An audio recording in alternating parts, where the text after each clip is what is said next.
As the 2025 political landscape takes shape, one of the most talked about policy proposals comes from former President Donald Trump. He has made it clear that if he returns to office, a top priority from day one would be to carry out mass deportations of undocumented immigrants living in the United States. This isn't a minor policy tweak, it's a plan for a swift and large-scale operation aimed at removing millions of people. The idea is to use federal and local law enforcement to find and expel individuals who do not have legal status, a move that would represent one of the most aggressive immigration enforcement actions in modern U.S. history. The logistics alone are massive, raising questions about feasibility and resources. The scale of this proposal is what really sets it apart. While past administrations have focused on deporting immigrants with criminal records or recent border crossers, Trump's plan appears much broader, potentially targeting anyone without legal papers, regardless of how long they have lived in the country or their ties to the community. This includes people who have been working, raising families, and paying taxes in the U.S. for years, sometimes even decades. The implementation would require immense coordination between various government agencies, and its rapid execution is a central feature of the proposal. The goal, as stated, is to fundamentally change the demographic and labor landscape of the country in a very short amount of time. This ambitious plan has ignited a fierce debate, with supporters arguing it is necessary for national security and the rule of law. They believe it would restore order to the immigration system and protect American jobs.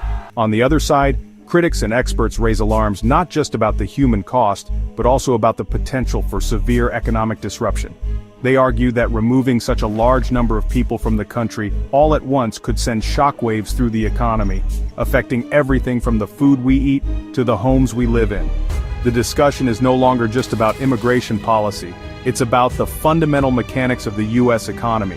Understanding the potential consequences requires looking beyond the political rhetoric and into the data. Economists, industry leaders, and social scientists are now modeling what might happen if millions of people were suddenly removed from the workforce and consumer base.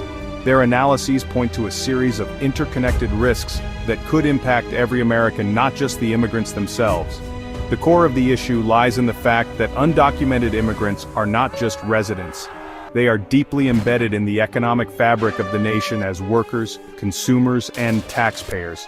Their sudden absence would create a vacuum that would be difficult, if not impossible, to fill quickly. Undocumented immigrants play a crucial, though often unseen, role in the U.S. economy. They are a significant part of the labor force, especially in industries that form the backbone of daily American life. Think about the food on your table.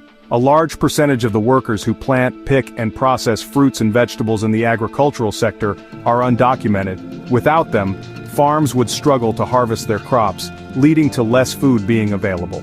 Similarly, the construction industry relies heavily on immigrant labor to build homes, offices, and roads. These are physically demanding jobs that often have trouble attracting enough native-born workers to meet the high demand. The hospitality sector, which includes hotels, restaurants, and food service, is another area where undocumented workers are essential.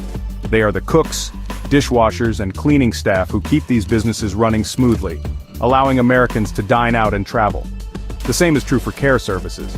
Many American families depend on undocumented immigrants to provide affordable childcare, which allows parents to go to work or to care for elderly relatives, offering them comfort and support in their later years.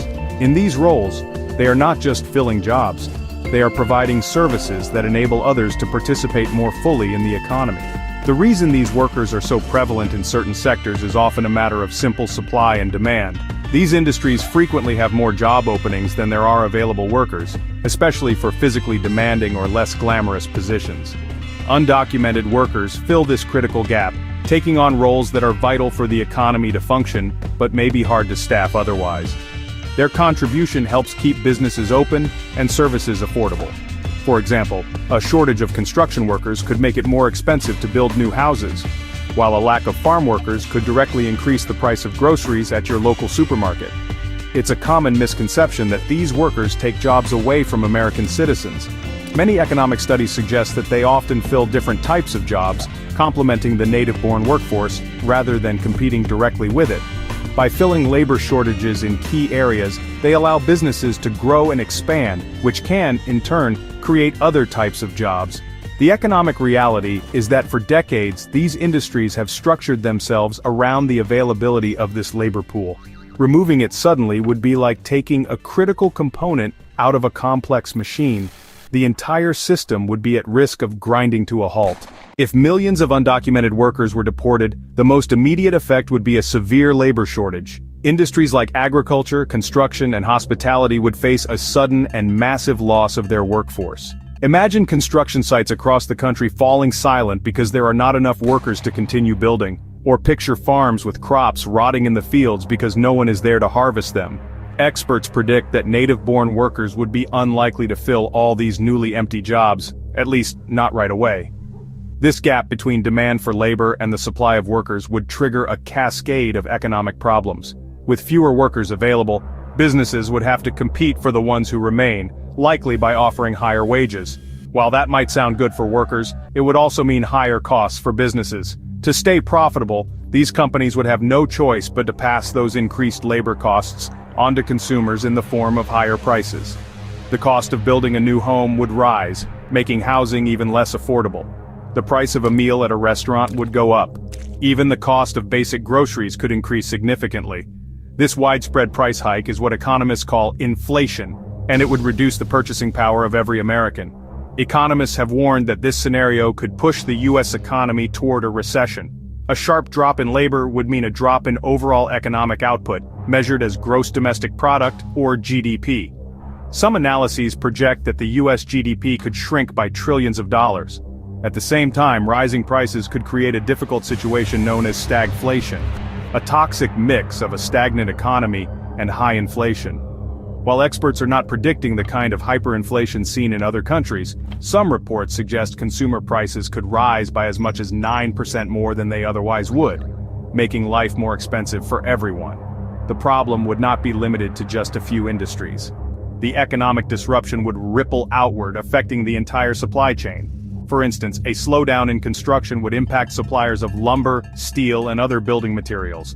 A crisis in agriculture would affect trucking companies, food processors, and grocery stores. This interconnectedness means that even if your job is not directly in one of these sectors, you would likely feel the impact.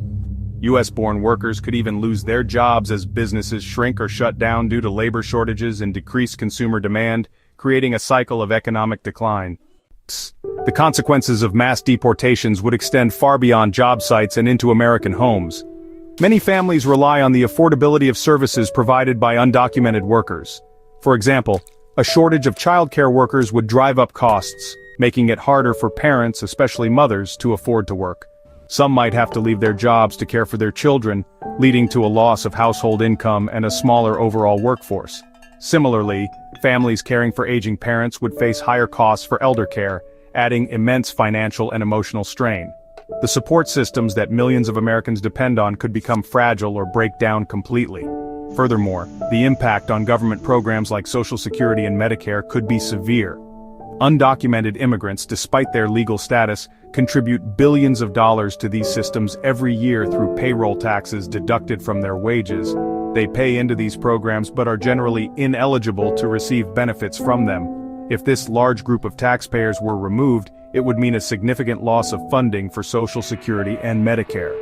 At a time when these programs are already facing long-term financial challenges due to an aging population, this sudden drop in revenue could accelerate their path toward insolvency, affecting retirement security for all Americans. The economic turmoil could also create a climate of uncertainty that discourages investment and spending. When businesses and consumers are worried about the future, they tend to save more and spend less, which can slow down the economy even further. The social disruption caused by such a policy could also have economic costs. Widespread enforcement operations could create fear and division within communities, potentially harming social cohesion and trust in institutions. The United States' reputation on the global stage could also be damaged, affecting international trade and investment relationships that are important for economic growth. In summary, the proposal for mass deportations carries significant economic risks that could touch nearly every aspect of American life. The plan could trigger severe labor shortages, leading to higher prices for essential goods and services like food, housing, and care. Experts warn of a potential recession, a decline in GDP, and a major funding crisis for vital programs like Social Security. Rather than protecting American workers, the disruption could lead to job losses and increased financial hardship for families across the country. The challenges presented by this policy are not just logistical or humanitarian, they are deeply economic, with the potential to destabilize the very foundation of the nation's prosperity